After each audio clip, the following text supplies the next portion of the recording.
BLA টুর অধিকার আছে যখন এসআইআর এর জন্য বিএলও আধিকারিক যখন বাড়ি বাড়ি যাবে তখন বিএলএ টুরও অধিকার আছে যাওয়ার, সেই দায়িত্ব সে পালন করবে।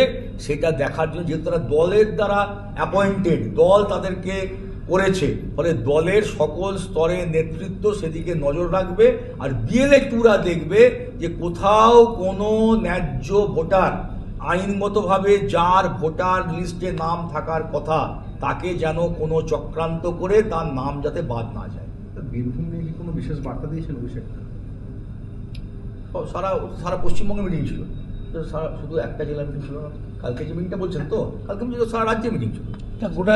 কাল তো গোটা রাজ্যের মিটিং, প্রায় 18,000 দলীয় নেতৃত্ব সেখানে ছিল। একটাই খালি বীরভূম জেলা ফার্স্ট এগিয়ে আছে ভোটার লিস্ট, 2002 এর ভোটার লিস্ট সব বিধানসভায় পৌঁছে গেছে। এটা অভিষেককে বলা হয়েছে আমাদের তরফ থেকে।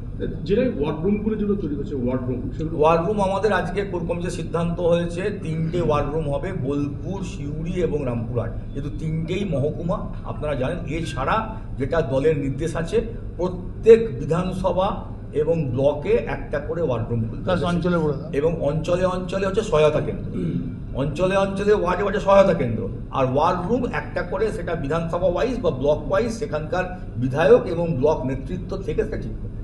এই যে সহায়তা কেন্দ্রগুলো করা হবে, সেগুলো কি সরাসরি ভোটাররা যারা অসুবিধায় পড়বেন তারা কি সরাসরি সহায়তা কেন্দ্র 100 বার? যেমন ধরুন এনুমিনেশন ফর্ম, এটা সকলের পক্ষে লিখে জমা দেওয়ার ক্ষেত্রে তাদের কোনো সংশয় থাকতে পারে, আমাদের সহায়তা কেন্দ্র খোলা থাকবে, সকলকে আমরা আহ্বান জানাবো যে আপনারা আসুন, যদি কোনো অসুবিধা মনে করেন আমরা সেখানে তাদেরকে সহযোগিতা করবো। এবং তার জন্য মাইকিং হবে আগামীকাল এবং আগামী পরশু, 2 দিন মাইকিং হবে যে আমরা যে সহায়তা কেন্দ্র খুলছি।